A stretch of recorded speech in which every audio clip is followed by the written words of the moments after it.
नमस्कार, राधे राधे सभी साथियों का स्वागत है ब्रिजू स्टडी ग्रुप पर। दोस्तों आज की हमारी जो क्लास है वो चतुर्थ श्रेणी कर्मचारी में राजस्थान जीके और भारतीय संविधान से जितने प्रश्न बनने की संभावना है उन सभी प्रश्नों को देखने वाले हैं। ये प्रश्न परीक्षा में हुबहू देखने को मिलेंगे। वीडियो को अंत तक जरूर देखना, साथ ही कमेंट करना कि आपके कितने प्रश्न सही हो रहे हैं। जो साथी पहली बार जुड़ रहे हैं वो चैनल को सब्सक्राइब जरूर कर लेना। वीडियो को शुरू करते हैं उससे पहले सभी साथी वीडियो को लाइक करेंगे, वीडियो को शेयर करेंगे। चलो शुरू करते हैं। आज का हमारा पहला प्रश्न है, राजस्थान में किस वृक्ष से कत्थे का निर्माण किया जाता है? दोस्तों कत्थे का निर्माण किस वृक्ष से किया जाता है?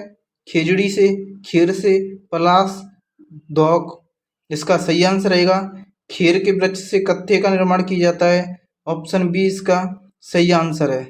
इसके साथ ही याद रखना साथियों, कत्थे निर्माण की कौन सी जाति है? वो दोस्तों याद रखना कत्थोड़ी। कौन सी जाति याद रखना? कत्थोड़ी जाति द्वारा कत्थे का निर्माण किया जाता है। पलास का वृक्ष है, उसे जंगल की ज्वाला के नाम से भी जाना जाता है। चलते हैं अगले प्रश्न की ओर। अगला प्रश्न है हमारा, गौतमी सागर पशु मेले का आयोजन निम्नलिखित में से किस स्थान पर किया जाता है साथियों? बूंदी, कोटा, उदयपुर, झालरापाटन। इसका सही आंसर रहेगा झालरापाटन में गौतमी सागर पशु मेले का आयोजन किया जाता है। ऑप्शन डी इसका सही आंसर है। पूछ लिया जाए दोस्तों, राजस्थान में सर्वाधिक मेले कहाँ आयोजित होती हैं? ये प्रश्न पूछ लिया जाता है तो उसको ध्यान रखना दोस्तों, नागौर जिले में आयोजित होती हैं। कहाँ होती हैं? नागौर जिले में। चलते हैं अगले प्रश्न की ओर। अगला प्रश्न है हमारा, केंद्रीय शुष्क वानिकी संस्थान कहाँ स्थित है? बीकानेर, बाड़मेर, जालौर, जैसलमेर। इसका सही आंसर रहेगा वो दोस्तों बीकानेर जिले में स्थित है। ऑप्शन ए इसका सही आंसर है। इसकी स्थापना है वो 1993 में की गई थी। इसको भी ध्यान रखना साथियों। चलते हैं अगले प्रश्न की ओर। अगला प्रश्न है हमारा, चित्तौड़गढ़ में भूपाल सागर चीनी मिल कार्य करती है, किस क्षेत्र में कार्य करती है? निजी क्षेत्र से, सार्वजनिक क्षेत्र में, सार्वजनिक और निजी पार्टनरशिप के आधार पर, सहकारी क्षेत्र में। इसका सही आंसर रहेगा वो दोस्तों निजी क्षेत्र की ये शुगर मिल है। ऑप्शन ए इसका सही आंसर है। चलते हैं अगले प्रश्न की ओर। अगला प्रश्न है हमारा, दौसा जिले का गठन कब हुआ दोस्तों? 1991, 1993, 1990, 1992। इसका सही आंसर रहेगा 1991 में जो दौसा जिले का गठन हुआ था। ऑप्शन ए इसका सही आंसर है। इसके बाद पूछ लिया जाए दोस्तों, 10 अप्रैल को हुआ था। इसको भी याद रखना, 10 अप्रैल 1991 को दौसा जिले का गठन हुआ था। चलते हैं अगले प्रश्न की ओर। अगला प्रश्न है हमारा, रामगढ़ की गोलाकार पहाड़ियां निम्नलिखित में से किस प्रदेश में अवस्थित हैं? शेखावाटी प्रदेश, हाड़ौती का पठार, छप्पन मैदान या घग्गर का मैदान। इसका सही आंसर क्या रहेगा? वो रहेगा साथियों हाड़ौती का पठार में स्थित है रामगढ़ की पहाड़ियां। ऑप्शन बी इसका सही आंसर रहेगा। चलते हैं अगले प्रश्न की ओर। अगला प्रश्न है हमारा, राजस्थान में शीतकाल में होने वाली वर्षा जिसे मावठ के नाम से जानते हैं साथियों, किन कारणों से होती है? याद रखना साथियों, दक्षिणी पश्चिमी मानसून हवाओं के कारण, दक्षिणी विक्षोभ के कारण, पश्चिमी विक्षोभ के कारण, पछुआ हवाओं के कारण, हिमालय से टकराकर वापस लौटते मानसून के हवाओं के कारण। इसका सही आंसर क्या रहेगा? वो साथियों रहेगा पश्चिमी विक्षोभ के कारण ये वर्षा होती है। ऑप्शन बी इसका सही आंसर है। चलते हैं अगले प्रश्न की ओर। अगला प्रश्न है हमारा, राजस्थान में किस जिले में समूह है उसमें कच्छारी मिट्टी पाई जाती है? दोस्तों याद रखना, कच्छारी मिट्टी कौन से समूह पाई जाती है? बीकानेर जैसलमेर, कोठा बूंदी, बांसवाड़ा डूंगरपुर, भरतपुर धौलपुर। इसका सही आंसर रहेगा भरतपुर धौलपुर में कच्छारी मिट्टी पाई जाती है। ऑप्शन डी इसका सही आंसर है। चलते हैं अगले प्रश्न की ओर। अगला प्रश्न है हमारा, चंबल नदी किस जिले से नहीं गुजरती साथियों? चित्तौड़गढ़, झालावाड़, कोटा, धौलपुर। इसका सही आंसर रहेगा झालावाड़ जिले से चंबल नदी नहीं गुजरती। ऑप्शन बी इसका सही आंसर रहेगा। दोस्तों याद रखना, चंबल नदी सर्वप्रथम एमपी से निकलती है, जानापा पहाड़ से वो चित्तौड़गढ़ में प्रवेश करती है। 84 चित्तौड़गढ़ में प्रवेश करती है। चित्तौड़गढ़ के बाद दोस्तों ये कोटा बूंदी में बहती हुई सवाई माधोपुर, करौली, उसके साथ ही धौलपुर, याद रखना धौलपुर में जाती हुई ये यमुना नदी में मिल जाती है। चलते हैं अगले प्रश्न की ओर। अगला प्रश्न है हमारा, निम्न में से कौन सी एक मीठे पानी की झील नहीं है साथियों? पिछोरा, पुष्कर, आना सागर, ताल छापरा। इसका सही आंसर क्या रहेगा? वो रहेगा दोस्तों ताल छापरा है, वो मीठे पानी की झील नहीं है। ऑप्शन डी इसका सही आंसर रहेगा। पुष्कर झील है दोस्तों, इसके बारे में याद रखना, ये एक प्राकृतिक झील की मानी जाती है। इसका निर्माण है वो ब्रह्मा की पंखुड़ियों से अनेक किंवदंती हैं साथियों। इस पर बामन घाट हैं साथियों, इसको भी याद रखना, बहुत इंपॉर्टेंट क्वेश्चन है। बामन घाट हैं इस पर गऊ घाट यहीं पर है साथियों। पिछोरा झील के बारे में याद रखना साथियों, ये पिच्छू या छीतर नामक बंजारे ने इसका निर्माण करवाया था। चलते हैं अगले प्रश्न की ओर। अगला प्रश्न है हमारा, जाखम बांध राजस्थान के किस जिले में स्थित है? सवाई दोस्तों राजसमंद में, झुंझुनू, प्रतापगढ़, दौसा। जाखम बांध है वो कहाँ स्थित है?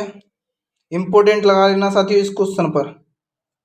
इसका सही आंसर रहेगा वो रहेगा दोस्तों प्रतापगढ़ जिले में स्थित है। ऑप्शन सी इसका सही आंसर है। प्रतापगढ़ में भी पूछ लिया जाए तो दोस्तों प्रतापगढ़ में ये अनूपगढ़ स्थान है एक। कौन सा स्थान है?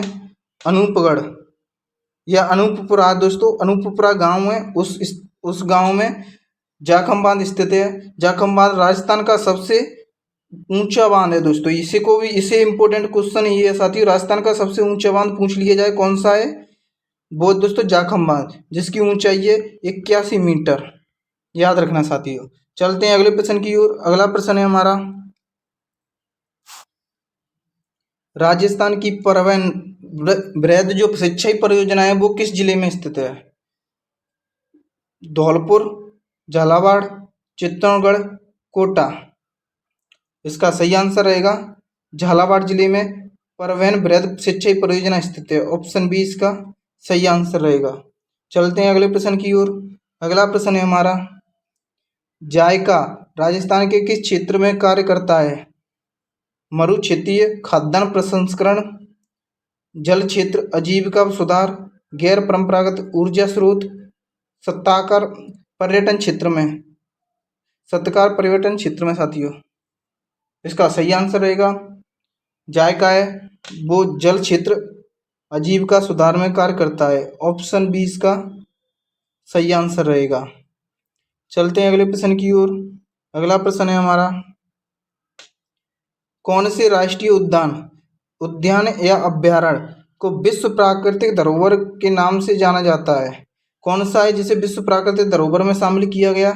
रणथंभौर राष्ट्रीय उद्यान जो सवाई माधोपुर में है, केवलादेव राष्ट्रीय उद्यान घनापच्छी भरतपुर में, राष्ट्रीय मरु उद्यान जैसलमेर को, ताल छापरा चूरू को।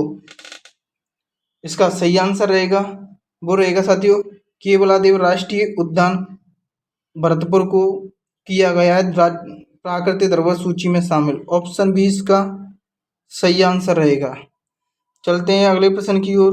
दोस्तों केवलादेव राष्ट्रीय उद्यान है, उसमें साइबेरियन सार्स को देखा जाता है। अजगर पॉइंट पूछ लिया जाए तो यहीं पर स्थित है, और अजान बांध भरतपुर में केवलादेव राष्ट्रीय पक्षी उद्यान को जलापूर्ति कराता है। चलते हैं अगले प्रश्न की ओर। अगला प्रश्न है हमारा, हाईटेक प्रोसीजर ग्लास फैक्ट्री स्थित है, कहाँ स्थित है साथियों? भरतपुर, धौलपुर, जयपुर, अलवर। इसका सही आंसर रहेगा वो रहेगा धौलपुर जिले में स्थित है। ऑप्शन बी इसका सही आंसर है। धौलपुर जिले में दोस्तों मचकुंड पूछ लिया जाए कि तीर्थों का भांजा है वो मचकुंड किस जिले में स्थित है, वो साथियों धौलपुर जिले में स्थित है। एकमात्र नैरोगेज लाइन थी वो दोस्तों धौलपुर में थी। चलते हैं अगले प्रश्न की ओर। अगला प्रश्न है हमारा, गुर्जर प्रत्याश शासक मंथन देव कौन सा था दोस्तों? मंथन देव कहाँ का शासक था? मंडौर, जालौर, राजौरगढ़, मेड़ता। इसका सही आंसर क्या रहेगा? इसका सही आंसर रहेगा राजौरगढ़। ऑप्शन बी इसका सही आंसर है। दोस्तों इस राजौरगढ़ से अनेक प्रश्न पूछे गए हैं कि राजौरगढ़ किस जिले में स्थित है, उसको भी ध्यान रखना साथियों। अलवर जिला है उसमें राजौरगढ़ स्थित है। चलते हैं अगले प्रश्न की ओर। अगला प्रश्न है हमारा, महाराणा प्रताप के किस सौतेले भाई को अकबर ने जहाजपुर की जागीर प्रदान की थी? उदय सिंह, ये तो महाराणा प्रताप के पिताजी थे साथियों। शक्ति सिंह, जगमाल, माधव सिंह। माधव सिंह का संबंध नहीं है साथियों। जगमाल शक्ति सिंह में तो एक आंसर होगा। बताइए इसका सही आंसर क्या रहेगा? वो रहने वाला है साथियों जगमाल। ऑप्शन सी इसका सही आंसर रहेगा। चलते हैं अगले प्रश्न की ओर। अगला प्रश्न है हमारा, मुगलों से निरंतर संघर्ष में रहने वाले मारवाड़ के कौन से शासक रहे हैं साथियों? मालदेव, चंद्रसेन, उदय सिंह और जसवंत सिंह। उदय सिंह का संबंध दोस्तों चित्तौड़गढ़ से है, इससे ये तो हमारा आंसर रह ही नहीं सकता। मालदेव, चंद्रसेन, इसका सही आंसर रहेगा दोस्तों चंद्रसेन। ऑप्शन बी इसका सही आंसर रहेगा। चंद्रसेन जो महाराणा प्रताप के समकालीन बताए जाते हैं। चलते हैं अगले प्रश्न की ओर। अगला प्रश्न है हमारा, राजस्थान में 1857 क्रांति हुई थी साथियों, उससे संबंधित प्रश्न है। राजस्थान में क्रांति का प्रारंभ 28 मई 1857 को नसीराबाद छावनी के किन सैनिकों द्वारा किया गया था? इंपॉर्टेंट क्वेश्चन है साथियों। इसमें दो क्वेश्चन बताऊंगा मैं। सबसे पहला प्रश्न पूछा जाता है साथियों, ये पुलिस में भी पूछा गया है अभी तुरंत ही, कि राजस्थान में सर्वप्रथम हुई क्रांति कौन सी थी? वो थी दोस्तों नसीराबाद क्रांति। उसका कब हुई थी? 28 मई 1857 को हुई थी। इसको भी याद रख लेना साथियों। ये किन सैनिकों ने किया था साथियों?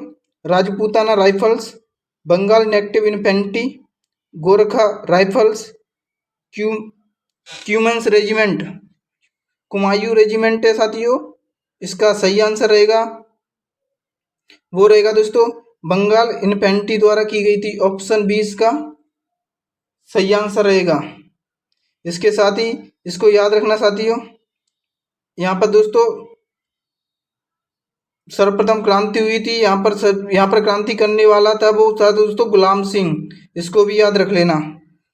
इसके साथ ही चलते हैं अगले प्रश्न की ओर। अगला प्रश्न रहेगा हमारा, एक ही आंदोलन, दोस्तों इंपॉर्टेंट क्वेश्चन लगा लेना इसको भी। एक ही आंदोलन का शुरुआत 1921 में मोतीलाल तेजावत ने कहाँ से शुरू की थी? पूछ लिया जाए कि एक ही आंदोलन की शुरुआत किसने की थी? मोतीलाल तेजावत ने। इसको ध्यान रखना साथियों। इस प्रश्न में भी दो प्रश्न बनने की संभावना है। देवलिया, सावलिया, मंडफिया, मातृकुंडिया। इसका सही आंसर रहेगा मातृकुंडिया से की थी। ऑप्शन डी इसका सही आंसर रहेगा। याद रखना मातृकुंडिया है उसको राजस्थान का क्या कहते हैं दोस्तों? राजस्थान का हरिद्वार किसे कहा जाता है? मातृकुंडिया को कहा जाता है। दोस्तों वीडियो अच्छी लगी है तो वीडियो को लाइक शेयर जरूर करना। जो साथी पहली बार जुड़ रहे हैं वो चैनल को सब्सक्राइब अवश्य कर लेना। चलते हैं, अब मिलते हैं अगली वीडियो में। तब तक के लिए जय हिंद, जय भारत। थैंक यू दोस्तों।